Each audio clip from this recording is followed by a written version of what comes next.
떨어지면 더 떨어져라 하고요. 올라가면 너무 비싸다고 해요. 그럼 이분들은 뭐죠? 평생 집을 살 수가 없어요.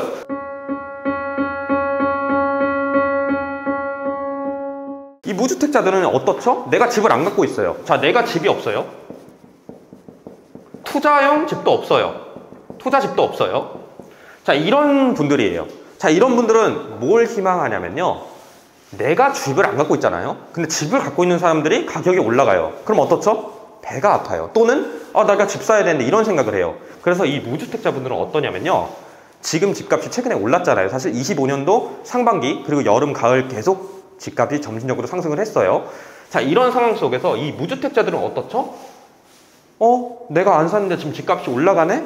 근데 서울 집값 너무 비싼 거 아니야? 내 월급 500만 원밖에 안 되는데 15억짜리 집을 어떻게 사라고, 20억짜리 집을 어떻게 사라고, 그런 말씀만 하세요. 그러면서 너무 집은 비싸 라고만 그냥 계속해서 말씀을 하시거든요. 그렇기 때문에 이분들은 집값이 올라가면은 너무 비싸라고 생각을 해요. 너무 비싸다.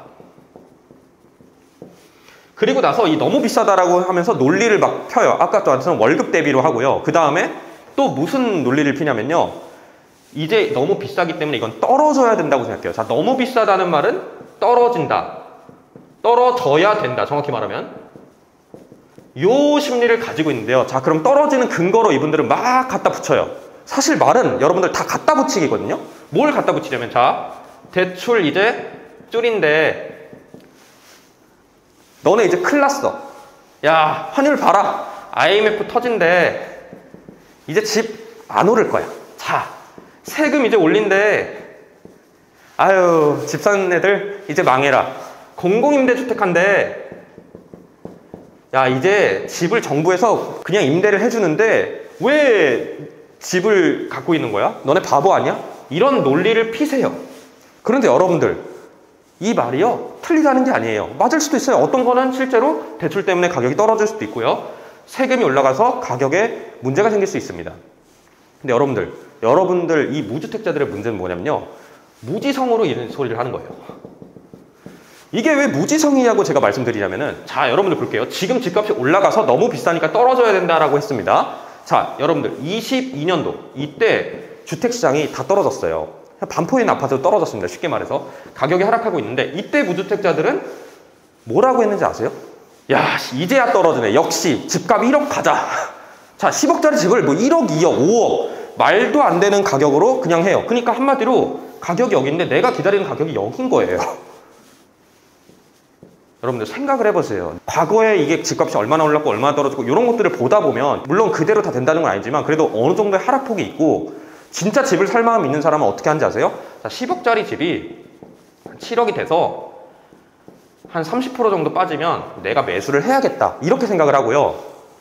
만약에 7억이 안 돼가지고 만약에 7억 5천이나 8억까지 됐어요. 근데 그 상황에서 만약에 금리가 다시 내려가거나 어떤 상황이 도래했을 때는, 그러면은 내가 7억까지 기다렸는데 안 와서 7억 5천에서 8억 됐는데 그냥 8억이라 들어가 있다, 이런 식으로 합리적인 생각을 하거든요. 이게 이렇게 되면 상황에 따라서 시나리오를 그리고 이게 어떻게 되면 어떻게 할지, 이런 거를 생각을 하는데, 이런 무주택자가 다 그런 게 아니라 이 무주택자 중에 무지성 무주택자들은요, 떨어지면 더 떨어져라 하고요, 올라가면 너무 비싸다고 해요. 그럼 이분들은 뭐죠? 평생 집을 살 수가 없어요. 이런 무지성 무주택자분들은요, 평생 집을 살 수가 없어요. 그래서 이분들이 되게 안타까운 거예요, 저는. 왜냐면 사실 무조건 상승하는 상승론자들, 이 사람들도 문제예요. 이 사람들이 다 등 떠밀어 가지고 물린 사람들 많습니다. 자, 그냥 무조건 떨어져라 폭락론자, 이것도 문제예요. 사실 그게 아니에요. 아파트 값은 오르기도 하고 떨어지기도 해요. 그런데 아파트 값이 진짜 오르는 이유를 제가 알려드릴게요. 자, 아파트 값은 왜 오르냐면요, 자, 아파트는 뭡니까? 자산이에요. 자, 주식 뭐죠? 자산이죠. 자, 투자성 자산이에요. 현금이 아니라는 얘기예요. 자, 여러분들, 현금은요, 한 번도 현금량을 줄인 적이 없습니다. 자, 현금을 모아가지고 불태우고 현금을 없애버린 적이 없어요. 현금을 묶으려고 고금리를 해서 은행으로 유동성을 줄인 적은 있어도, 야, 너네 돈 갖고 있는 거 다 내놔, 이렇게 가져간 적은 없거든요. 그럼 현금 유동성은요, 이렇게밖에 없어요. 이게 무슨 얘기냐면요, 이만큼 늘어나나 이만큼 늘어나나 이만큼 늘어나는 차이인데요, 현금이 이렇게 늘어나는 차이예요. 현금 유동성이. 자, 여러분들 상식적으로 생각을 해볼게요. 자, 10,000원짜리가 만원권이 1만 개가 있었어요. 근데 이거를 1만 5천 개가 돼버렸어요. 그럼 만원의 가치는 어떻죠? 하락하는 거죠. 당연한 거잖아요. 한마디로 현금을 갖고 있으면 무조건 가치 하락이에요. 현금을 갖고 있으면 가치 하락은 매우 자연스럽게 이루어지는 거고요. 아주 당연한 논리예요. 자, 아파트는 자산입니다. 정확히 말하면은 사실 아파트라는 건요, 주거용 상품이에요. 이 아파트는 어떻게 공급이 되냐면 땅을 사서 아파트를 지어서 분양을 하는 거예요. 그럼 아파트는 사실은 대지 지분도 거기 들어가 있거든요. 그냥 입지를 사는 거예요. 사실은 그게 땅을 사는 거예요. 정확하게 말하면 그 땅에 지어진 땅 플러스 건물을 사는 건데, 그 한 칸을 사는 건데, 그래서 아파트는 자산이라는 거예요. 자, 그러면 현금만 갖고 있는 사람은 계속 가치가 떨어져요. 이 현금만 갖고 있는 사람들은. 그래서 현금 유동성이 이렇게 풀릴 때는요, 이 아파트가 이렇게 올라가는 거고요. 현금 유동성이 이만큼 할 때는 아파트 값이 별로 안 오르거나 떨어지거나 유지하거나 이렇게 되는 거예요. 그럼 우리가 장기적으로 봤을 때는 어차피 이 방향밖에 제가 없다고 말씀드렸잖아요. 이렇게 되진 않아요, 현금 유동성이.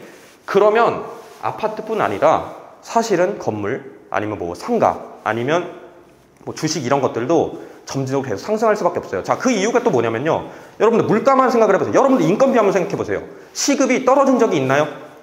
없어요. 시급은 무조건 올라가요. 그게 100원이든 200원이라도 계속 올라가고요. 많이 오를 땐 1000원, 2000원씩 올라가거든요. 하물며 인건비도 떨어진 적이 없는데 물가 떨어진 적 있나요? 없습니다. 여러분들 짜장면이 지금 10,000원이 넘는 곳들이 되게 많아요. 예전에 짜장면 2,000원, 3,000원이었어요. 자, 순댓국 10년 전에 5,000원이었거든요. 지금 10,000원 넘습니다. 이런 식으로 물가도 오르고요. 안 오르는 게 없어요, 여러분들. 안 오르는 건 뭐예요? 현금. 현금은 올라가지 않아요. 그냥 현금은 현금이고, 현금은 계속해서 찍어낼 수 있는 재화이기 때문에 이게 계속될 수가 없는 거예요. 하지만 부동산은 찍어낼 수가 없어요. 왜냐하면 면적이 한정됐잖아요. 우리나라 영토가 갑자기 늘어나나요? 땅을 구입하지 않아서 늘어나지 않아요. 네. 그렇기 때문에 이 현금을 가지고 있는 것 자체가 문제고, 이 현금의 유동성 때문에 아파트라는 자산의 가치가 상승한다. 이렇게 보셔야 돼요. 네. 그래서 여러분들이 정말 무지성 폭락론자가 아니라면 적정한 시점에서는 주택을 저는 사는 거를 추천을 드려요. 제가 뭐 무조건 영끌에서 사 이런 말은 아니지만 이런 원리 때문에 점점 여러분들은 집을 안 살수록 집이랑 멀어질 겁니다. 시간이 가면 갈수록이요. 자, 여러분들 금리가 쉽게 얘기하면은 20년 5월에 0.5%까지 이제 기준금리가 떨어졌어요. 그 이유가 뭐냐면 코로나가 터졌기 때문에 이제 팬데믹이 터져서 미국도 기준금리를 굉장히 낮췄고 우리도 이렇게 해서 기준금리가 굉장히 낮아졌습니다. 그리고 나서 21년 이제 8월 여름부터 금리가 상승하기 시작합니다. 자, 이때부터 금리가 상승하기 시작해서 23년 2월에 이제 동결이 했고요. 그리고 나서 우리 기준금리가 언제부터 떨어지냐면 24년 10월부터 기준금리가 하락을 시작합니다. 근데 사실 어제 동결을 했어요. 지금 기준금리가 지금 동결돼서 2.5%에서 동결이 됐어요. 지금 동결이 됐는데, 그러면은 동결이 됐으니까 이제 하락을 멈춘 거 아니야? 이제 다시 올라가는 거 아니야? 이렇게 생각하시는 분들이 계신데요. 자, 여러분들 지금 환율을 보셨어요? 영상에서 계속 이어지는데, 자, 환율을 보면은 지금 1,470원 언저리예요. 제가 봤을 때는 1,500원 넘어갈 것 같아요. 지금 이대로 가만히 있으면 1,500원, 1,600원까지 그냥 슉 하고 올라갈 수 있는데, 올라갈 때 또 한 방에 이렇게 올라가거든요. 되게 무서운 거예요. 이게 지금 손을 안 쓰면 이렇게 되는데, 자, 금리를 계속해서 동결을 하고 미국에서 계속 기준금리를 내리면 환율이 더 올라갈 수밖에 없어요. 지금 상황에서. 그러면은 결국은 어떻게 됩니까? 우리나라 수출 수입하는 어떤 그 기업들은 굉장히 타격을 먹는 거예요. 그럼 그걸 국가가 가만히 방관을 할까요? 심지어 지금 사실 왜 금리를 지금 못 올리냐면 가계대출이랑 집값 상승을 자극할까 봐 금리를 계속해서 못 올리고 있는 거거든요. 근데 사실은 부동산을 다른 억제 정책을 저는 하면서 금리를 내릴 거라고 생각을 해요. 내릴 수밖에 없어요. 지금 이 글로벌 사이클상. 왜냐면 유럽, 미국 다 금리를 내리고 있는데 갑자기 우리만 이렇게 올린다고요? 이거는 여러분들 어떤 생각일까요, 도대체? 이러면 망하는 겁니다. 이러면 국가가 망하는 거예요. 네. 이렇게 될 수가 없어요. 이 상황상. 네. 그래서 금리는 현재는 여러분들 동결이지만 저는 앞으로 금리가 다시 내려갈 거라고 봅니다. 지금은 내리기가 조금 이런 다른 요인들 때문에 좀 어렵지만요. 네. 자, 오늘은 금리의 앞으로 방향과 집값, 무주택자 분들에 대해서 한번 알아봤습니다.